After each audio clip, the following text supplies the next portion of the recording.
I watched the HOA steal $60,000 of lumber live on my security camera. At 2:17 in the morning, my phone lit up with a motion alert. When I opened the camera feed, I watched 3 HOA trucks hauling away $60,000 worth of timber from my ranch. The strange part wasn't the theft. It was how confident they looked. The HOA president stood there smiling, using my own loader to move beams I'd spent 2 years collecting. Then I noticed something she clearly hadn't. Every single beam carried my burn mark.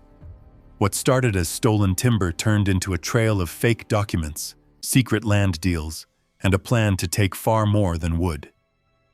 If you think this story is about lumber, stay with me. It isn't. And before we get started, if you enjoy stories about ranch life, property rights, and ordinary people standing their ground with patience, evidence, and common sense, take a second to subscribe. We've got plenty more stories ahead, and I think you're going to want to hear how this one ends. At 2:17 in the morning, my phone buzzed on the nightstand. I was awake before the second vibration. 30 years investigating wildfire origins teaches you to respect alarms. Most turn out to be nothing. The dangerous ones are the ones you ignore. The screen lit up with a motion alert from camera 7. North Timber Yard. I frowned. Nobody should have been there. The Douglas fir beams for my lodge project had been stacked in that yard for months. The area was fenced, gated, and covered by cameras. The nearest road sat nearly half a mile away. I opened the live feed. My stomach dropped. Floodlights, truck headlights, men moving fast. 3 pickup trucks and a flatbed trailer sat inside my timber yard. Workers were loading my beams.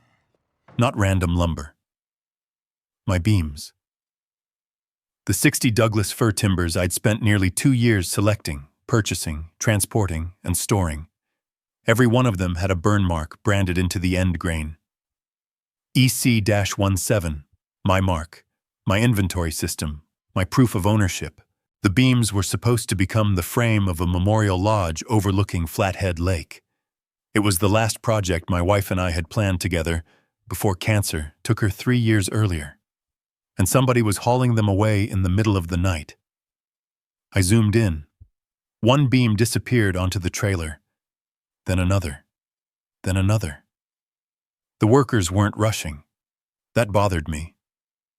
People stealing usually move like they're afraid. These men moved like they had permission. Then I saw something that made the situation much worse. The machine loading the beams wasn't theirs. It was mine. My loader. A faded yellow Caterpillar parked exactly where it shouldn't have been. I recognized the dent above the rear wheel well immediately. I'd put it there myself backing into a steel gate 6 winters ago. The loader should have been locked inside my equipment barn. Instead, someone was using it to steal from me. That changed everything. This wasn't just trespassing.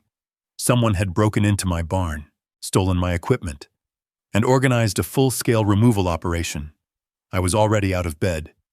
Jeans, boots, flannel, truck keys, no coffee, no hesitation.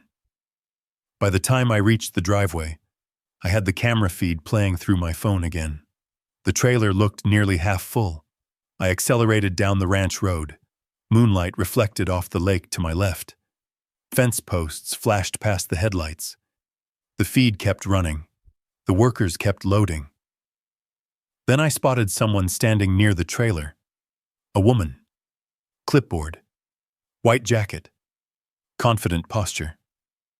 Even through the grainy night footage, I recognized her immediately.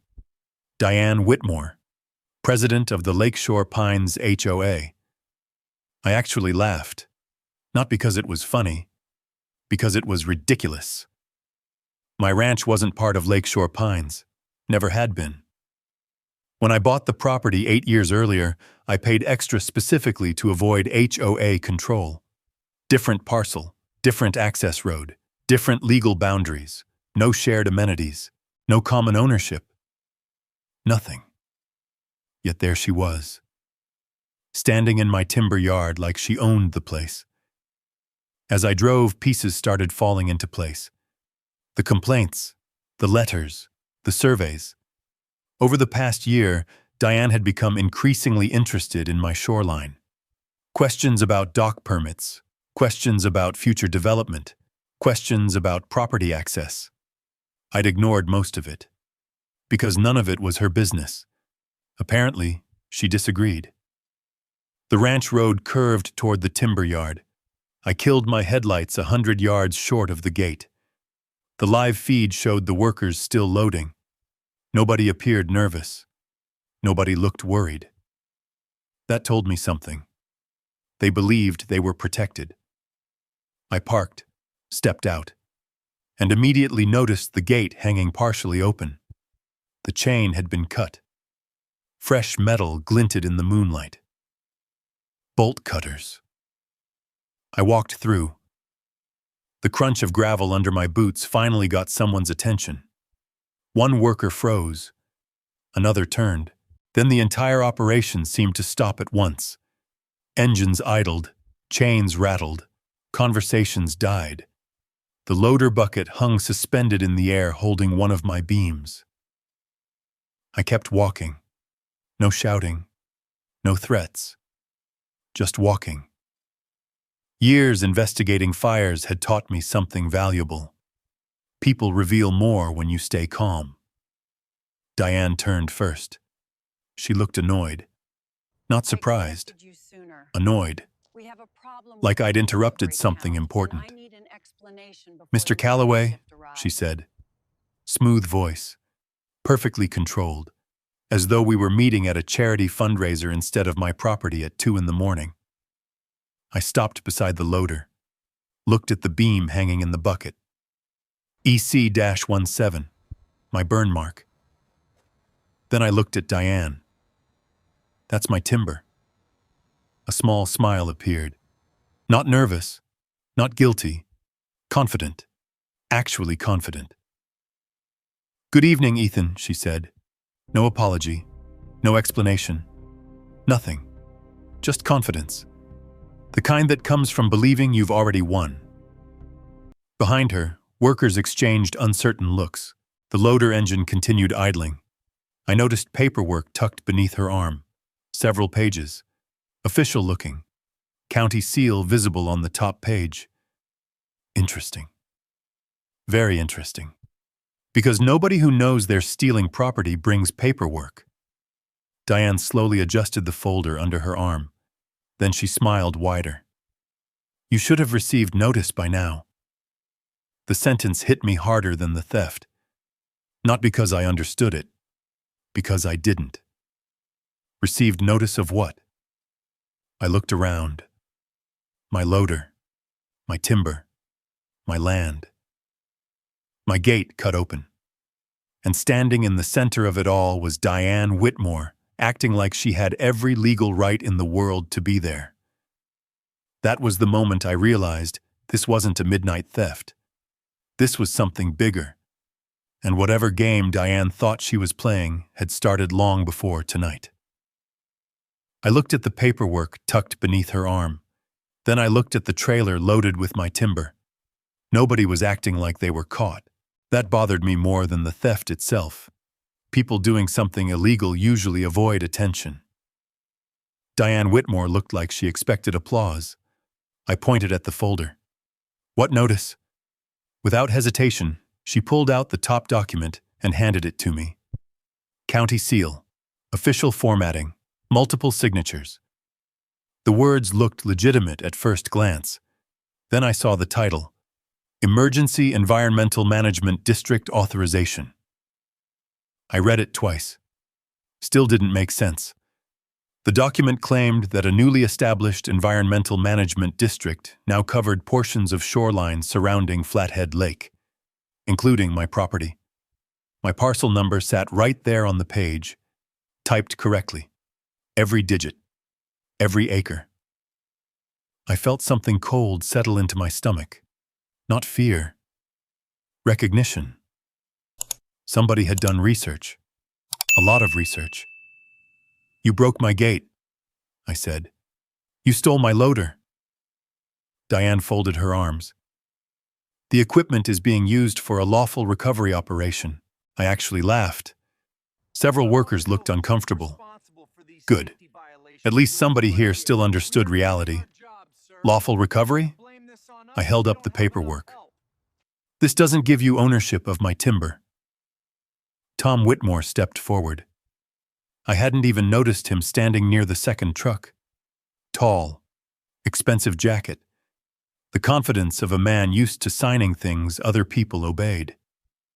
You should read the entire document, Ethan. There was something about the way he said my name, like he'd already decided how this conversation ended. I flipped through the pages.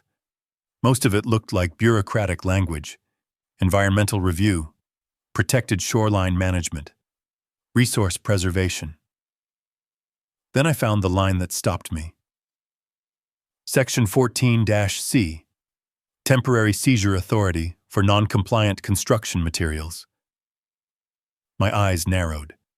Construction materials, not environmental hazards, not contamination. Construction materials. My timber. That wasn't environmental protection. That was targeted. Before I could respond, headlights appeared behind me. A county deputy rolled through the open gate. Interesting. Apparently someone had already called law enforcement. The deputy parked, stepped out, and looked around at the trucks, the timber, and my cut chain. His expression immediately said he knew something wasn't right. "Evening," he said. Nobody answered. Diane spoke first. Of course she did. We're conducting a county-authorized environmental recovery operation. The deputy frowned. At 2:30 in the morning? A few workers suddenly found the ground fascinating. Tom stepped forward and handed over another copy of the paperwork. The deputy read, then read again. I watched his face carefully. Confusion, then uncertainty. That was important. Because confusion means the paperwork is working, at least temporarily. The deputy lowered the pages. "Mr. Calloway, do you know anything about this authorization?" "No." "Did you receive notice?" "No." "Did you give permission for anyone to enter your property?" "No." The deputy nodded slowly. Good. At least those answers were simple. Then Diane smiled. "Notification was issued 3 days ago." I looked at her. No, it wasn't. It was mailed. That got my attention. Mailed. Not served. Not delivered. Mailed. Convenient. The deputy shifted his weight. The situation clearly wasn't something he wanted to untangle in the middle of the night. I understood. But I also saw something else. He wasn't comfortable. Not because of me. Because of the paperwork. The documents were doing exactly what they were designed to do: create enough uncertainty that nobody wanted to challenge them immediately. I took out my phone, started recording. Again. Every page, every signature, every seal. Tom noticed. His jaw tightened slightly. Small reaction, but real. Good. That told me more than any speech could. Diane noticed too. "You won't stop this with a camera." "I know." That answer surprised her, because I wasn't trying to stop tonight. I was collecting tomorrow. There is a difference. 30 years investigating fires taught me one lesson above all others. The first story is usually false. The evidence tells the real one later. I photographed every page. Then I zoomed in on the signatures. 3 names, 1 environmental reviewer, 1 county planning authorization, and 1 office I'd never heard of before. Regional Shoreline Preservation Authority. I stared at it. Something about that name felt wrong. Very wrong. I'd spent years dealing with state permits, federal permits, county permits, water rights, timber regulations. I had never heard of a regional shoreline preservation authority, not once. Yet according to this paperwork, that office suddenly had power over my ranch. Diane saw me staring. A smile slowly appeared. Not confidence. Relief, like she wanted me focused on the document, not on something else. That alone made me suspicious. I lowered the papers, looked at the trucks, looked at the workers, looked at my timber. Then I noticed something. Several beams were already marked with fresh orange paint. Inventory numbers. Someone had cataloged them. Before tonight.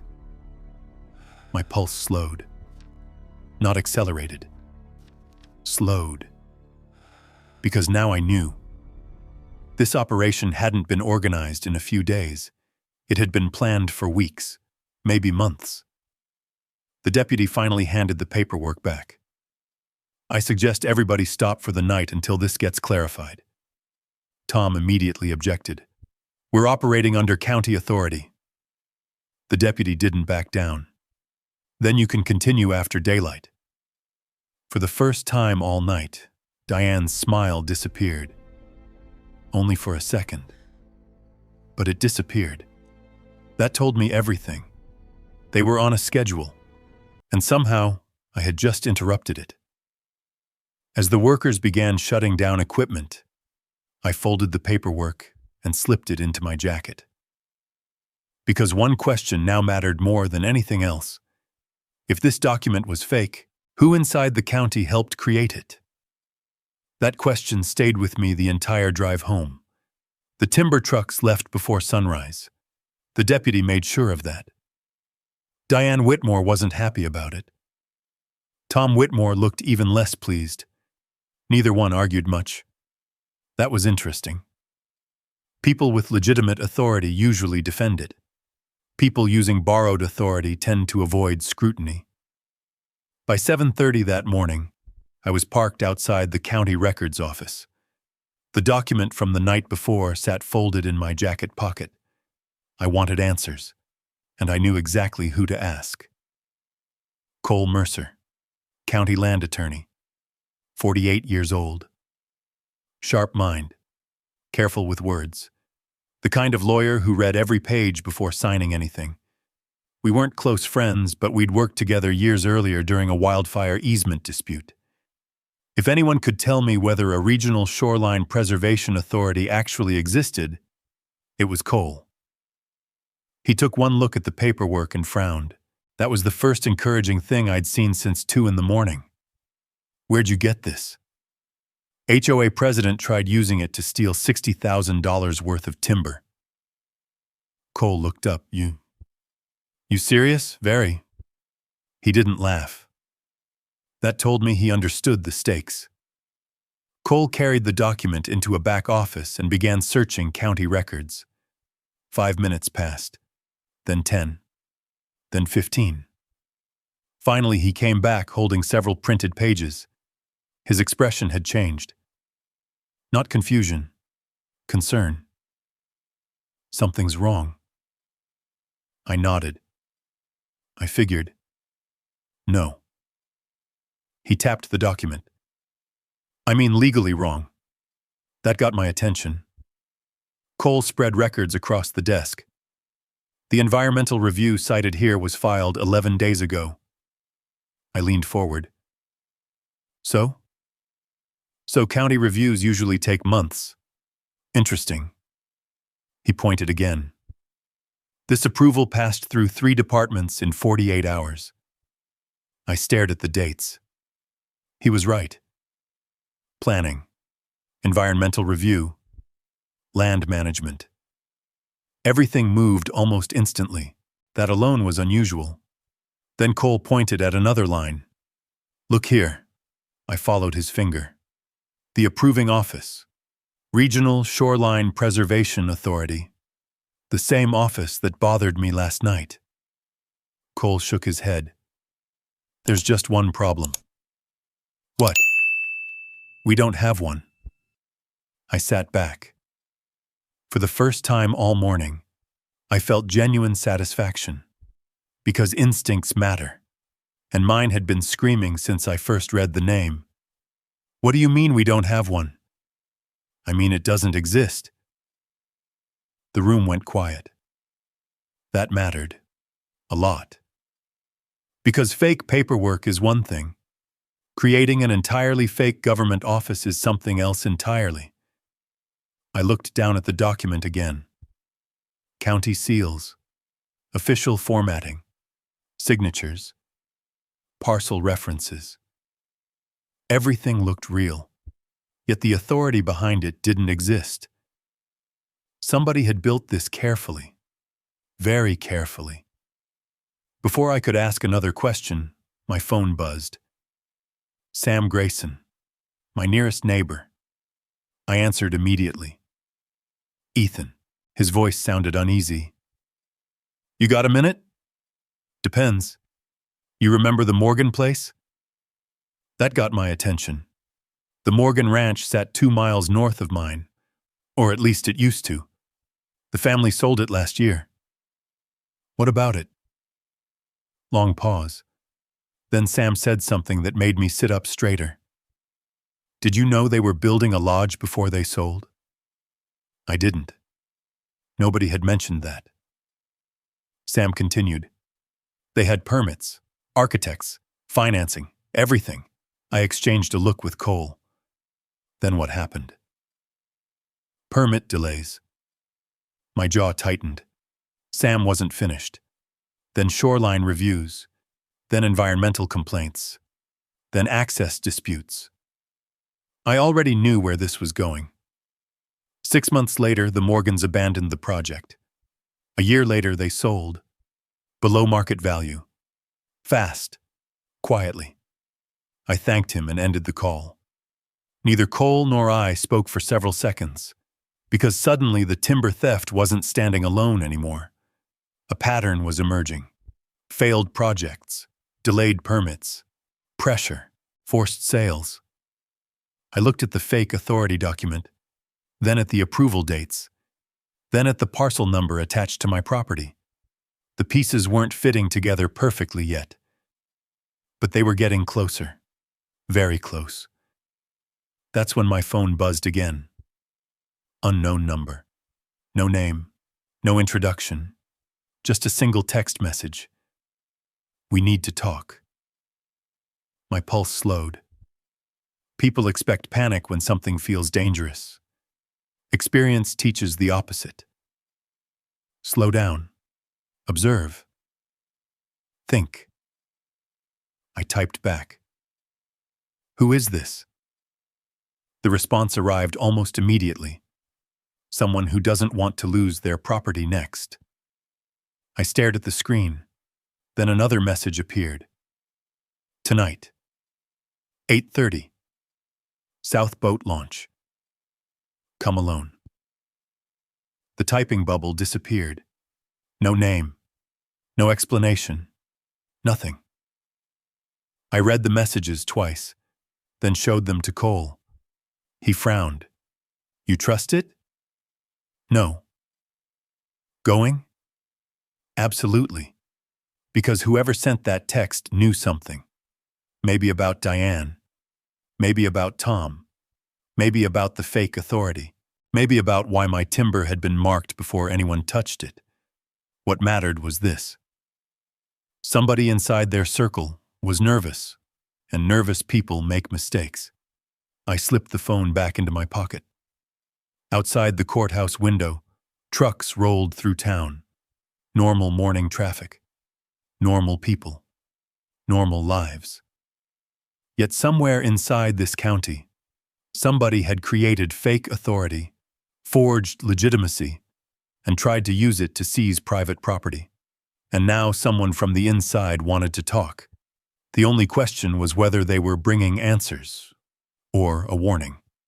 I arrived at the South Boat Launch 10 minutes early. The place sat on a quiet stretch of shoreline several miles from the HOA entrance. No houses, no marina, just a concrete ramp, an old dock, and enough distance from curious eyes. I parked facing the road. Old habit. Always leave yourself an exit. At exactly 8:29, headlights appeared. A gray SUV rolled into the lot.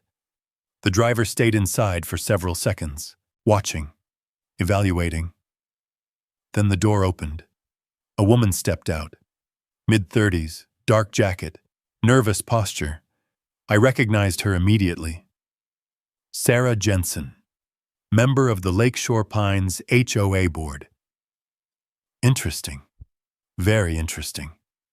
Because Sarah wasn't one of Diane Whitmore's loud supporters. In fact, during the few HOA meetings I'd attended over the years, Sarah barely spoke at all. She approached slowly. Her eyes kept moving. Road, parking lot, tree line. Back to me. Not the behavior of someone setting a trap. The behavior of someone afraid of being seen. "You came alone?" she asked. "Yes," she nodded. "Good." Then she handed me a thick manila envelope. No greeting, no small talk. Just business. I opened it immediately. Printed emails, meeting minutes, internal HOA memos, property maps, dozens of pages. My pulse slowed. Evidence, real evidence. Why are you giving me this? Sarah looked toward the lake. For a moment I thought she might leave without answering. Then she finally spoke. "Because you're next." The words landed harder than I expected. Not because they surprised me, because of how certain she sounded. I flipped through the documents. The first few pages appeared routine. Committee meetings, budget discussions, maintenance reports. Then I reached a page highlighted in yellow, and everything changed. Property acquisition strategy. Not shoreline preservation. Not environmental review. Acquisition. I looked up. Sarah saw my expression. "Keep reading." I did. The document outlined a process. Step 1. Identify desirable waterfront properties. Step 2. Create compliance concerns. Step 3. Delay development. Step 4. Apply administrative pressure. Step 5. Negotiate purchase. I read the list twice. The language was careful, corporate, professional, but the meaning was obvious. Pressure owners until they sell. My jaw tightened. How many properties? Sarah hesitated. At least 6. 6. I immediately thought about the Morgan Ranch, then the Callister property, then 2 others near the lake that had changed hands unexpectedly over the past few years. Suddenly, those sales looked different, much different. I turned another page. There it was, a heading near the top. Phase 2 Acquisition Plan. The exact phrase Sarah had mentioned. Below it sat a list of parcel numbers. The first 3 had check marks beside them. The 4th had a note. Pending resolution. The 5th had my name, Ethan Calloway. For several seconds, neither of us spoke. The lake water bumped quietly against the dock.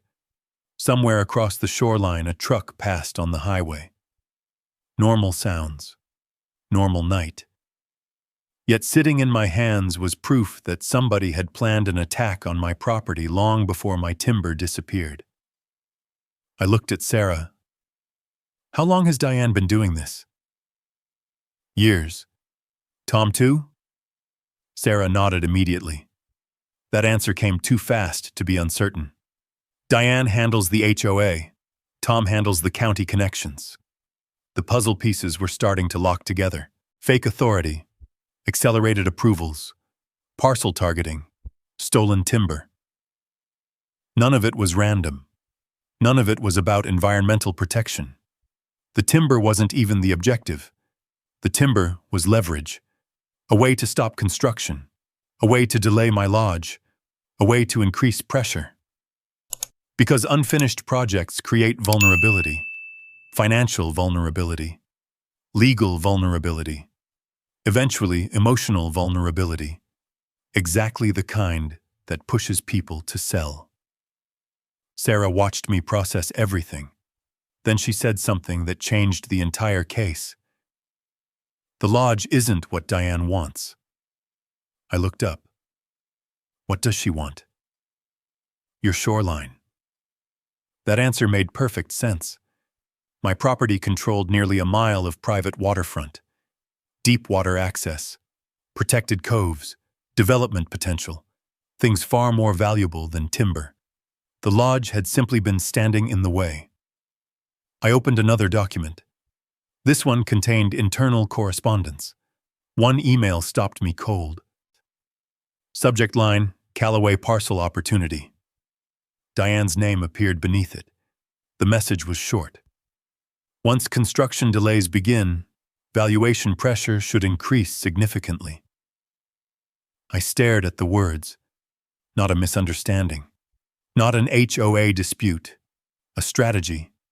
A deliberate strategy. Sarah suddenly stepped closer. For the first time all evening, genuine fear appeared on her face.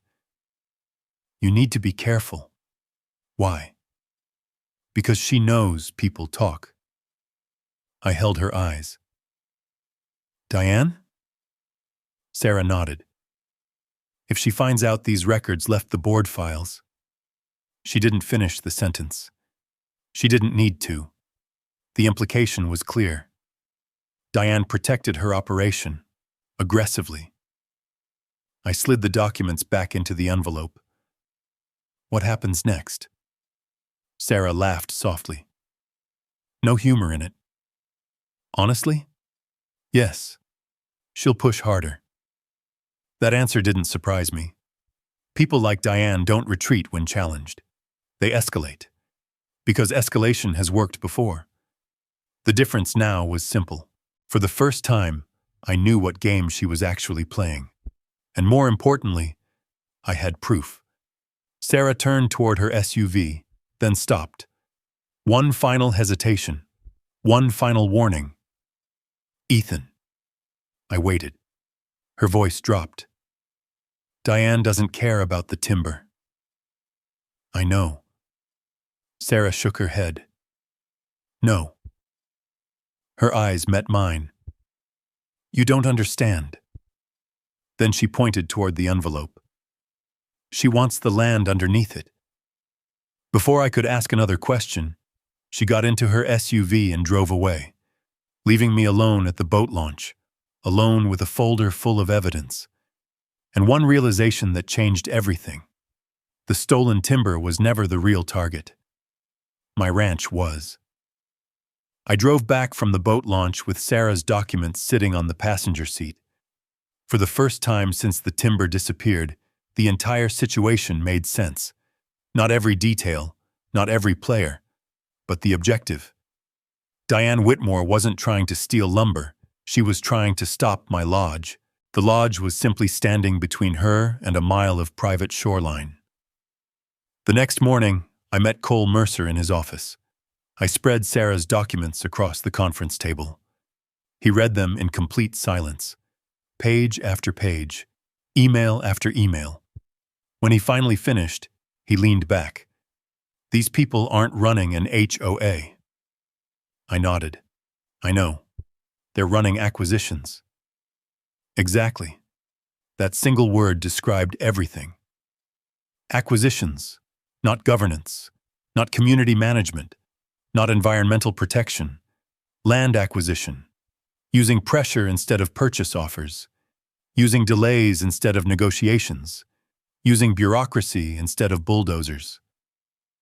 Cole tapped one particular email. The one discussing valuation pressure. If this goes where I think it's going, we don't sue yet. That surprised me. Why not? Because right now we have suspicion. He tapped the folder again. I want evidence.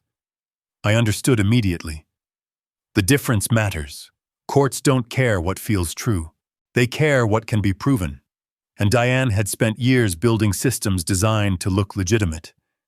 Breaking those systems required precision. So we changed strategies. Instead of attacking, we started documenting. Every road, every permit, every inspection, every letter, every phone call, everything. The first camera went up near the north entrance, then another near the equipment barn, then one overlooking the lake road. By the end of the week, the ranch had more cameras than I'd ever intended to install. Not because I wanted surveillance, because Diane kept giving me reasons. The pressure started almost immediately. 3 days after my meeting with Sarah, a county inspector arrived. Unauthorized shoreline review. He spent 4 hours walking my property. Found nothing. 2 days later, another inspection. Fence compliance. Found nothing. Then came a water access review. Found nothing. Then a permit inquiry. Found nothing. Every visit ended the same way. No violations. No findings. No penalties. Yet they kept coming. One after another. Not enough to win. Just enough to cost time. And time costs money. That was the point. One afternoon, I found myself sitting across from Sam Grayson on the tailgate of his truck. We watched a county vehicle crawl down my ranch road for the 3rd time that week. Sam shook his head. "They're trying to wear you out." "Yeah." "You gonna let them?" I looked toward the lake, toward the shoreline Diane wanted so badly. "No." Sam smiled. Good answer. Because the truth was simple. Every inspection created paperwork. Every paperwork trail created records. And records eventually tell stories. That evening, another certified letter arrived. Insurance review. Additional documentation requested. Interesting timing. The day before, somebody had anonymously reported concerns regarding construction materials on my property. The complaint number matched a county review filed 48 hours earlier. Everything connected. The same pattern, the same pressure, the same goal. Slow the project, delay construction, increase costs, create frustration, eventually force a sale. The strategy was clever. It probably worked on people who didn't understand how systems leave footprints. But Diane had one weakness. She believed pressure erased evidence. In reality, pressure creates evidence. Lots of it. The more she pushed, the more records she generated. The more records she generated, the easier the pattern became to prove. By the 2nd week, even Cole noticed it. He walked into my ranch office carrying a stack of documents, inspection requests, review notices, administrative inquiries. He dropped them on the desk. "They're getting sloppy." That got my attention. "How?"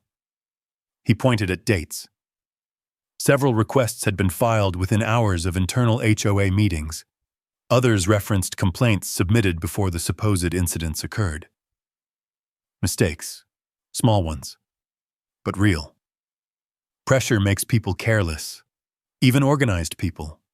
Especially organized people, because they start believing nobody is watching. Diane still thought she controlled the pace. She didn't realize we had stopped reacting. We were collecting, waiting, building, quietly. That night, I sat alone on the porch overlooking the lake. The lodge foundation remained unfinished. The missing timber had guaranteed that. Maybe that had always been the plan. For a moment, I understood why other owners had given up. The process was exhausting. Not dramatic, not violent, just constant. 1,000 tiny obstacles. Death by paperwork. Then my phone buzzed. Unknown number. I immediately sat forward. One image. No text. No explanation. Just a photograph. I opened it. And froze. A luxury lakeside structure under construction. fresh timber framing, new support beams, roof trusses. Then I saw it, burned into one of the beams. EC-17, my mark, my timber. The timber Diane claimed was being seized under environmental authority. The timber that had vanished from my ranch. It wasn't being stored. It wasn't being reviewed. It was already being used. And someone wanted me to know exactly where it was. I called Cole before sunrise. He answered on the second ring. "Tell me you've got something." "I do." I sent him the photograph. 30 seconds later, he called back. "That's your mark? No question. You can prove it?" Every beam was cataloged. Silence. Then the answer I expected. "We need more." He was right. One photograph raises questions. Evidence answers them. By 8 o'clock, I was loading a drone case into my truck. The image contained enough background detail for me to identify the general area. Not an exact location, but close. Very close. The development sat on the eastern side of the lake, near a shoreline parcel recently acquired through a holding company, one of the same acquisitions Sarah's documents referenced. Interesting coincidence. Or not a coincidence at all. I parked on public land overlooking the shoreline and launched the drone. The aircraft climbed smoothly. Lake, roads, boat docks, private parcels. Then the development came into view. 4 luxury cabins under construction, large decks, premium waterfront access, high-end finishes. This wasn't affordable housing. This wasn't an HOA project. This was investment property, money property, the kind of development that generates serious revenue. I zoomed closer, and there it was. EC-17, burned directly into a support beam. Clear as day. No ambiguity, no mistake. My timber, built into the frame.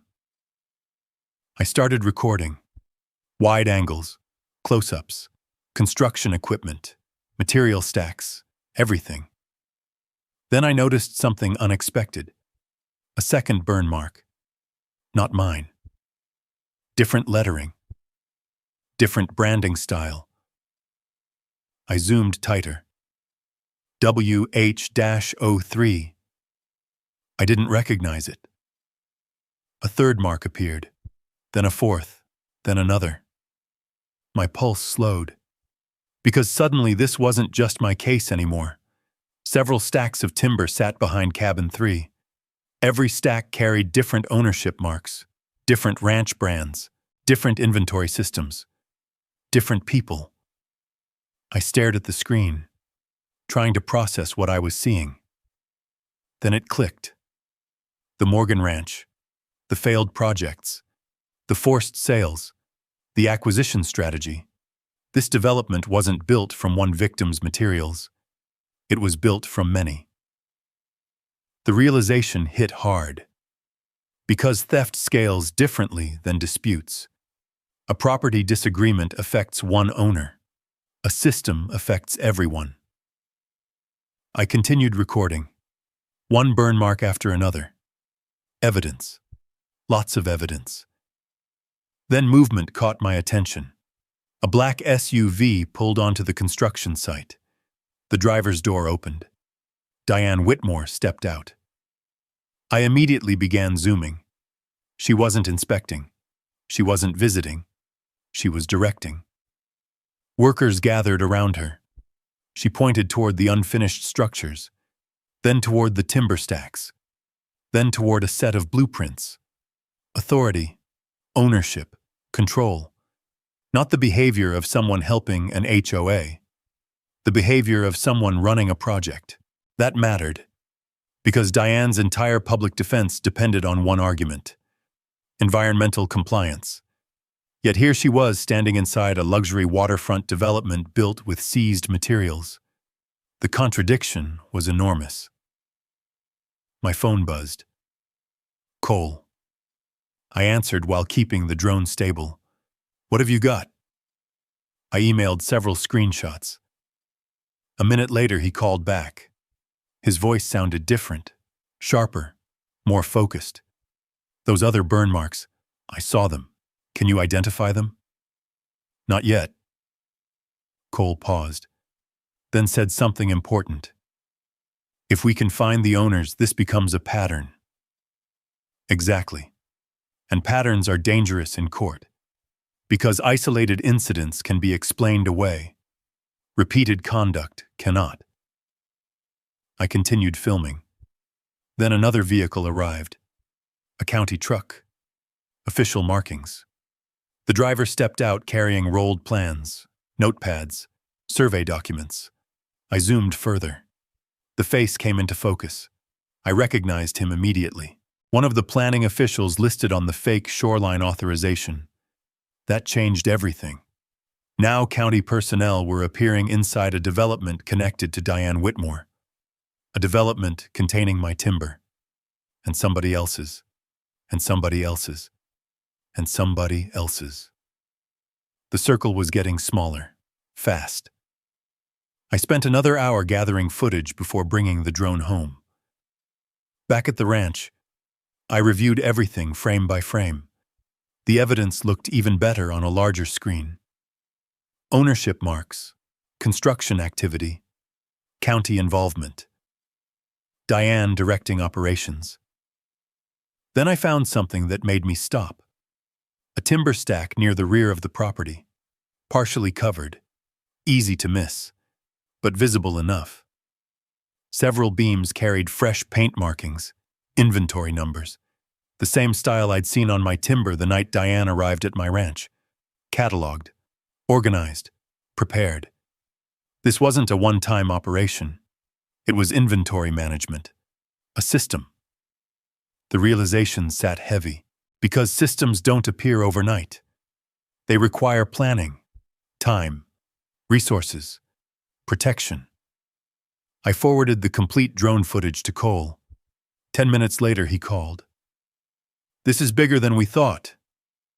I know, no. His voice dropped. I mean much bigger. I waited. Then he said the words neither of us had expected to say when my timber disappeared. Ethan, how many ranch owners have already lost property without realizing what happened?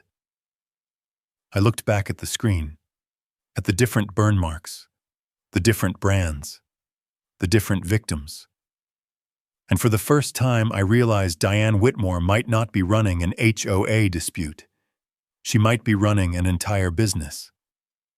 The next breakthrough arrived 3 days later. Sarah Jensen called from a number I didn't recognize. Her voice was tight. Can you meet? Same place? No. That answer came fast. Too fast. They're watching the boat launch now. Interesting. Very interesting. Because that meant somebody suspected information was leaking. We met behind a closed feed supply store outside town. No cameras, no HOA property, no obvious connection. Sarah stepped out carrying a cardboard file box, the kind people use when they're moving offices or removing records. She handed it to me without a word. I opened the lid and immediately understood why she looked terrified. Ledgers, transfer records, property maps, development budgets, corporate filings, the kind of paperwork people don't accidentally leave behind. Where did you get this?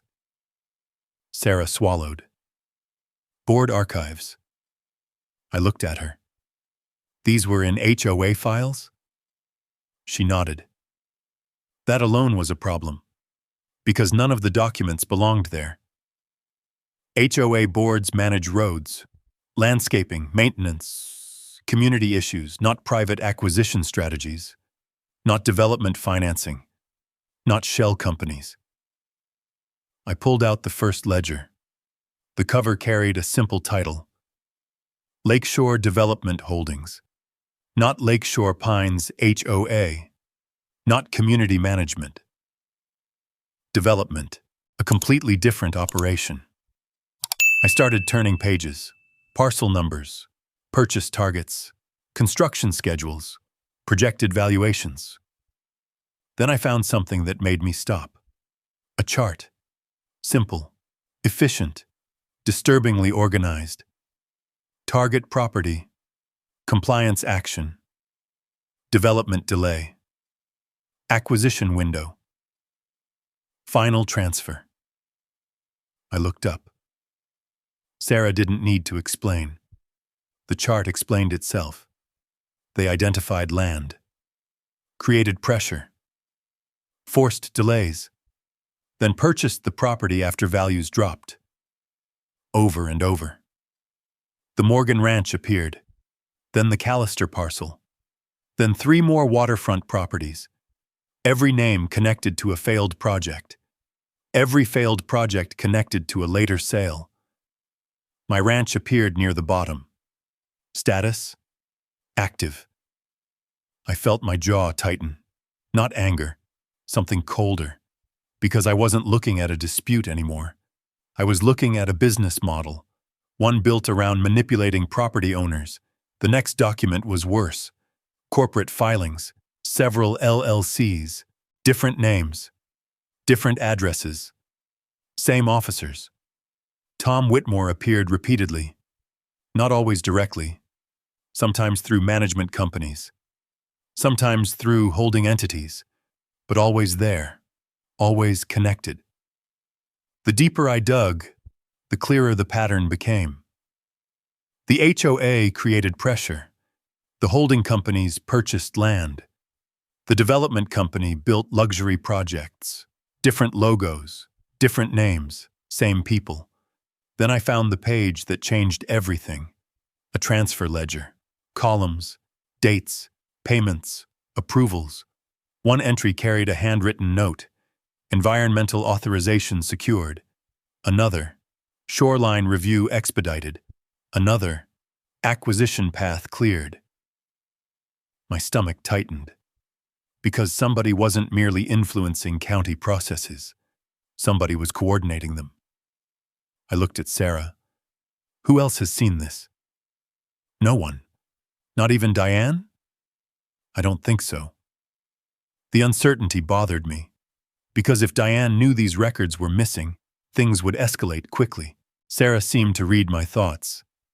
They keep most of the important documents separate. Then how did these end up in HOA files? A bitter laugh escaped her. Because they stopped being careful. That answer made sense. Success creates arrogance. Arrogance creates mistakes. And mistakes create evidence. I carried the entire box straight to Cole Mercer. He spent nearly 2 hours reviewing everything. By the end, he wasn't sitting anymore. He was pacing. For a lawyer, that's the equivalent of panic. Finally, he stopped. Ethan. What? This isn't an HOA case. I almost smiled. I know. No. He pointed at the ledgers. This is organized real estate fraud. The room went quiet, because saying the words out loud made them real. Fraud. Not aggressive management. Not regulatory confusion. Fraud. Cole opened another file. Then another. Then another. The connections kept growing. County approvals. Private development financing. Property acquisition plans. Everything linked together. Everything pointed in the same direction. Then we found the names. Several county officials appeared throughout the records. Not repeatedly, not obviously, but enough. One planning reviewer, one zoning consultant, one permit coordinator. And every trail eventually led back toward Tom Whitmore. The room suddenly felt smaller. Because corruption is one thing. Institutional participation is another. Cole looked at me. His expression had changed. No longer cautious. Focused. We can build a case now. That was the first good news in weeks. Then my phone rang. Sam Grayson. I answered immediately. Ethan. His voice sounded wrong. Too serious. What happened? Long pause. Then he said the words that made my stomach drop. You need to get home. Every instinct I had sharpened instantly. Why? Another pause. Longer this time. When Sam finally answered, his voice was barely above a whisper. There's smoke coming from your equipment barn. I was already moving before the call ended. The ledger box stayed with Cole. The rest could wait. The barn couldn't. I drove harder than I should have. Every mile felt too long. Every red light felt personal. By the time I reached the ranch entrance, I could see the glow. Orange. Wrong. Very wrong. My equipment barn sat near the north side of the property, and it was burning. Flames pushed through the roofline. Smoke rolled across the yard. Sam's truck sat near the gate. He met me halfway. The fire department's coming. I nodded. There wasn't much else to say. The damage was already done. I moved closer. Not recklessly, professionally. 30 years investigating wildfires teaches you to read a fire the way other people read a newspaper. The story was right there. Multiple ignition points, fast spread, unusual burn patterns. The fire wasn't behaving like an accident. It was behaving like a plan. My stomach tightened. Inside that barn sat generators, tools, construction equipment, archived plans, spare parts, everything I'd collected for the lodge project. Years of work, years of preparation. Gone. The first fire engine arrived minutes later, then another. The crews moved quickly. Professional, efficient. But the structure was already lost. By sunrise, only a black skeleton remained. Twisted metal, collapsed roofing, ash. Nothing useful. I walked the perimeter while firefighters packed equipment. Not because I expected to save anything, because I wanted answers, and answers leave traces. Near the rear wall, I found something interesting. The burn pattern narrowed sharply near ground level, then expanded, accelerated. Exactly what I would expect if fuel had been introduced intentionally. I photographed everything, every angle, every mark, every remaining fragment. Then Sheriff Hank Larson arrived. I knew Hank. Most people in the county did. He wasn't flashy, wasn't political, and unlike some officials I'd encountered recently, he tended to listen before speaking. He stepped out of his truck and surveyed the damage. You think it was set? Yes. He looked toward the remains of the structure. That's a strong statement. I know. I pointed toward the burn pattern, then toward the ignition area, then toward the path of spread. Hank followed my explanation carefully. When I finished, he didn't argue. He didn't agree either, but he understood. That mattered. Send me your photos, he said. I will. Then he lowered his voice. You're making enemies lately. Interesting choice of words. Not accusations. Enemies. I watched him for a moment. Any specific enemies? A slight smile appeared, then disappeared. Just be careful. That answer told me plenty. Not because of what he said, because of what he didn't. The investigation continued throughout the morning. Insurance representatives arrived. County personnel arrived. Questions started immediately, some legitimate, some not. By noon, I received my first unpleasant surprise. An anonymous complaint had already been filed. Insurance fraud. I actually laughed. The speed alone was impressive. The barn wasn't even cold yet. Yet somebody was already suggesting I'd burned it myself. That wasn't random. That was preparation. The rumor spread quickly. Construction delays, financial pressure. Owner burns barn, collects insurance. Convenient story. Almost too convenient. I called Cole. He listened quietly, then asked one question.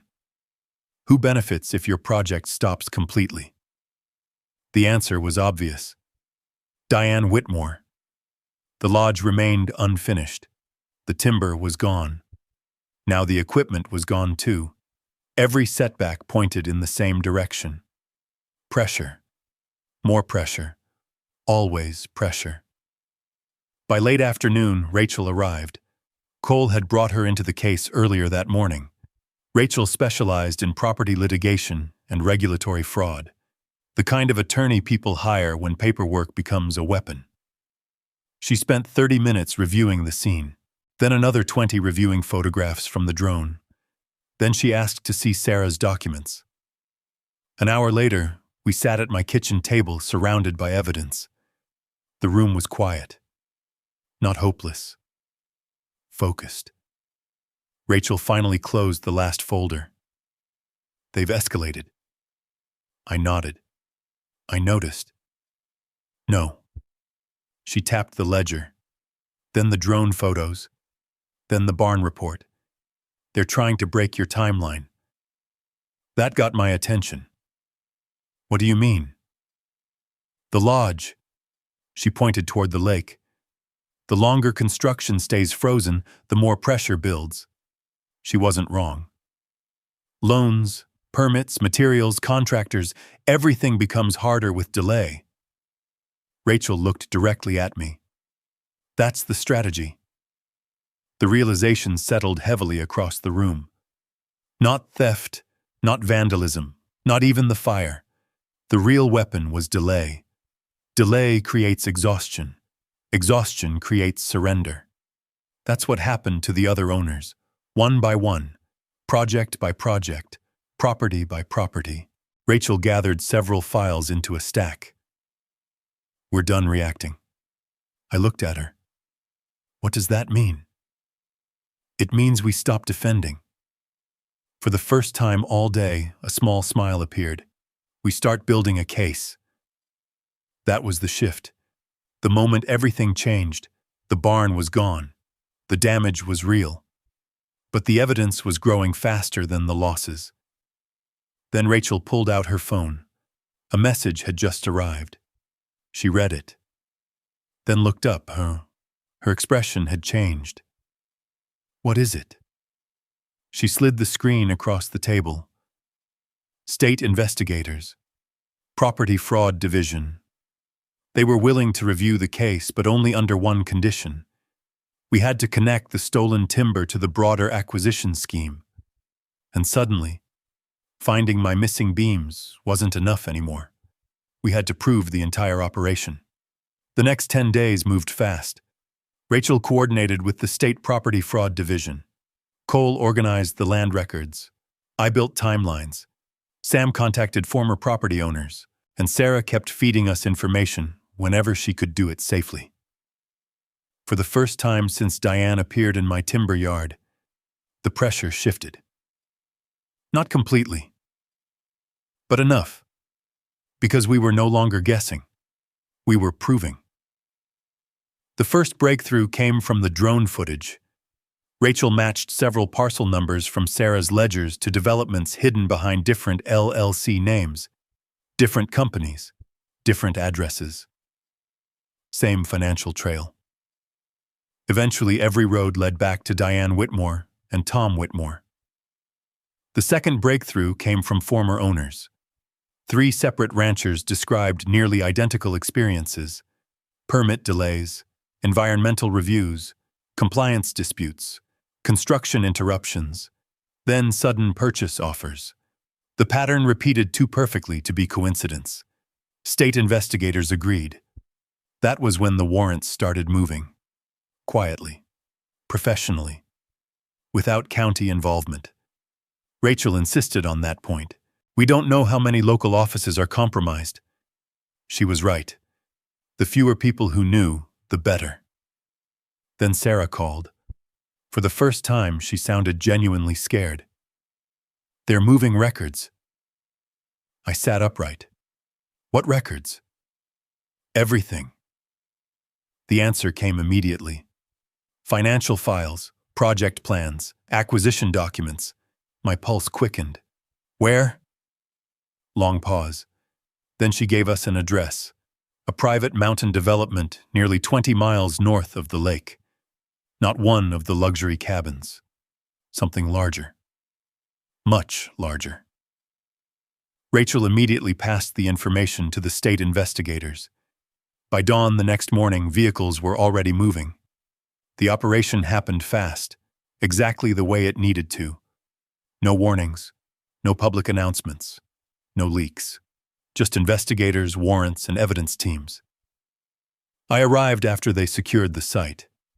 The development sat deep in the mountains beyond a private gate. 3 stories, stone exterior, massive timber framing, floor-to-ceiling windows, private access road. This wasn't an investment property. It wasn't an HOA project. It was a personal retreat. Diane's retreat. The place she'd been building while pretending to protect environmental resources. Rachel met me near the entrance. Her expression told me everything. We found a lot. How much? She handed me a hard hat. Come see. Inside, investigators moved room to room cataloging records.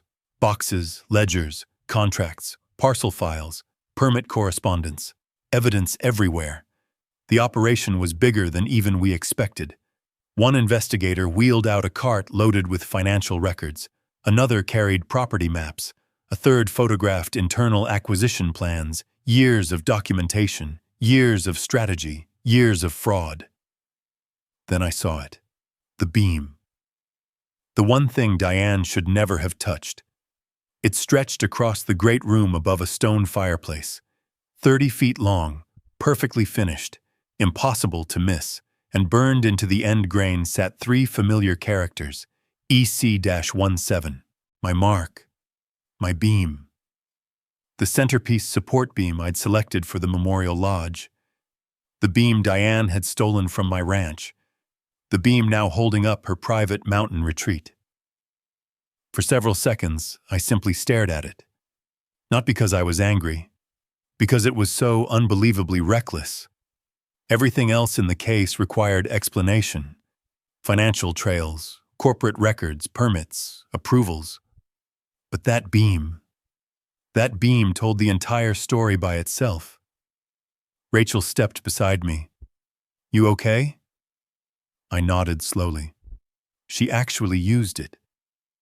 Looks that way. I looked around the room, then upward again. Not just my timber. Other ownership marks appeared throughout the structure. Different ranch brands, different inventory systems, different victims. Built directly into the walls, into the railings, into the framing. The entire lodge had become a monument to stolen property. An investigator approached carrying another evidence box. We found acquisition files. Rachel opened one immediately. Inside sat signed purchase strategies, development schedules, internal correspondence. Then one memo stopped her cold. She handed it to me. Property Pressure Escalation Protocol. I read the title twice, then the contents. Construction delays, permit interference, administrative pressure, acquisition timing. Everything laid out step by step. Exactly what Sarah described months earlier. Exactly what happened to every previous victim. Exactly what they attempted on me. The final page carried signatures. Tom Whitmore, Diane Whitmore. No ambiguity, no plausible explanation, no misunderstanding, just proof. Rachel smiled for the first time since this began. A real smile. We got them. I looked toward the beam again, the one Diane thought she could hide in the mountains. the one she believed nobody would ever connect to my ranch. Instead, it became the piece that tied every part of the case together. The timber, the acquisitions, the permits, the fraud, the development. Everything. The wrong beam had ended the right empire. But one question still remained. Would a judge see it the same way? 3 weeks later, I got my answer. The courtroom was packed. Not because anyone cared about timber. Not because anyone cared about my lodge. People came because scandals attract attention.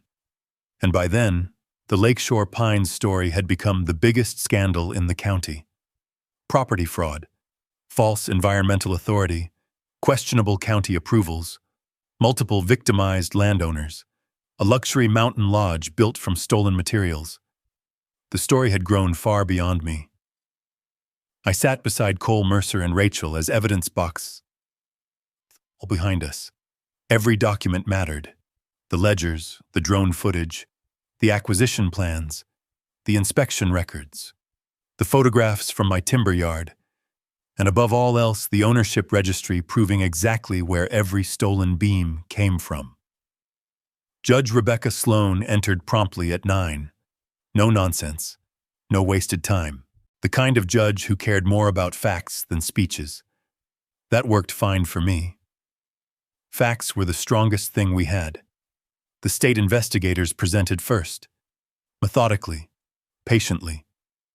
One piece at a time. Property records connected the developments. Corporate filings connected the companies. Financial documents connected the profits. Internal correspondence connected the strategy. Then came the acquisition plans. The same plans Sarah Jensen had risked everything to provide. Page after page described the process. Identify property. Create pressure. Delay development. Acquire land. Repeat. The courtroom grew quieter with every document. Because patterns are difficult to explain away, especially when the people who created them wrote them down themselves. Then Sarah testified. Her voice shook at first, not from uncertainty, from relief. Months of carrying secrets had finally ended. She explained the HOA meetings, the internal discussions, the pressure campaigns, the Phase 2 acquisition plan. Most importantly, she explained that the environmental authority never existed. Several jurors exchanged looks. The impact was immediate, because everything that followed depended on that lie. Then came the financial records, the shell companies, the development holdings, the land transfers. Every trail eventually led back to Diane Whitmore and Tom Whitmore. The defense tried arguing that the acquisitions were normal business transactions. Rachel dismantled that argument in less than an hour. Normal transactions don't require fake authorities. Normal transactions don't require pressure campaigns. Normal transactions don't require stolen timber. Then came the moment everyone remembered. The beam. The photograph appeared on a large screen. EC-17. Burned clearly into the timber above the fireplace inside Diane's mountain lodge. My ownership records appeared beside it.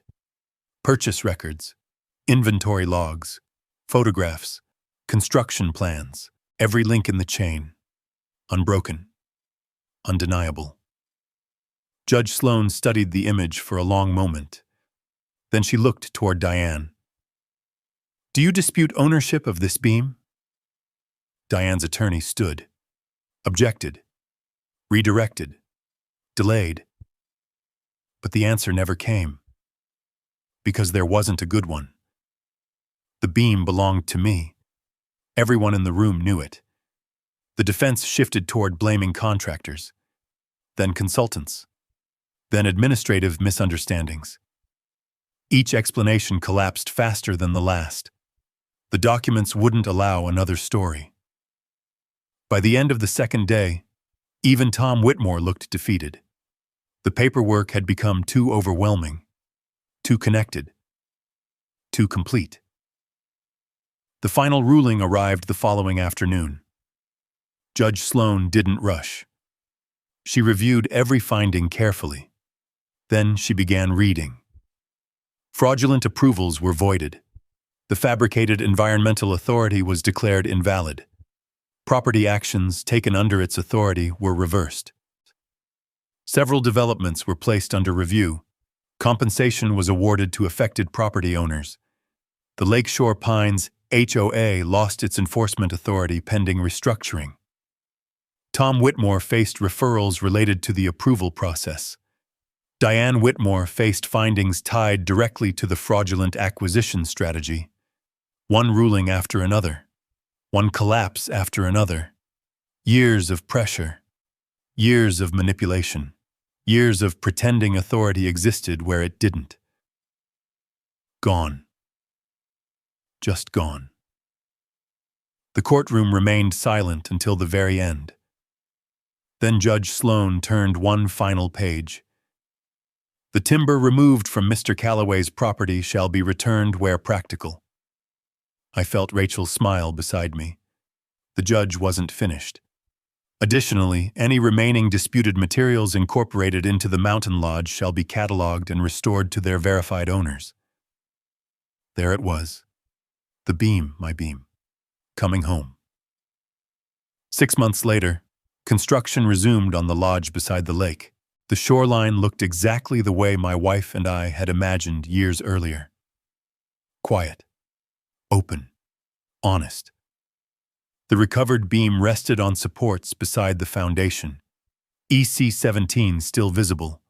Still mine. Workers lifted it slowly into position. The center support.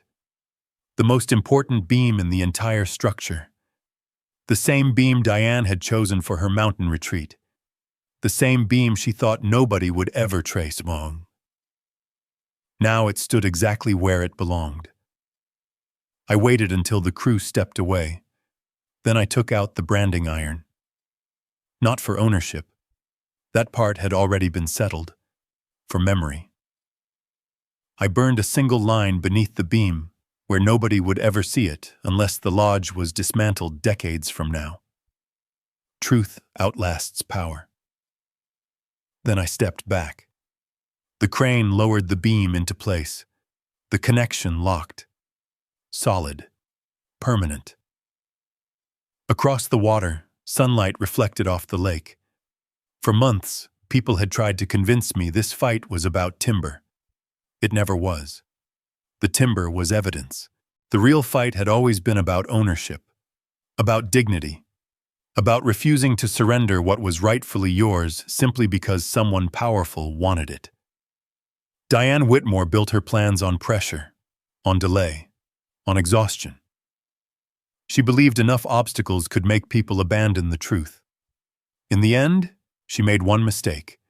She left a trail, and trails have a way of leading home. If there's one lesson I take from this story, it's that truth rarely wins because it's louder. It wins because it's consistent.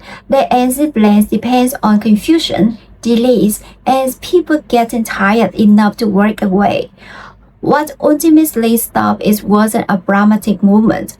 It's what records, photographs, ownership marks, and the decision to keep documenting facts when it was being easier to quit. That's something I see times and times again in life. When you know you're standing in solid ground, patience can be just as important as courage. And maybe that's a deeper part of this story. Land isn't just dirt, timber, or paperwork. For a lot of thought, it's years of work, family memories, and promises made to people we care about. Protecting those things isn't about pride.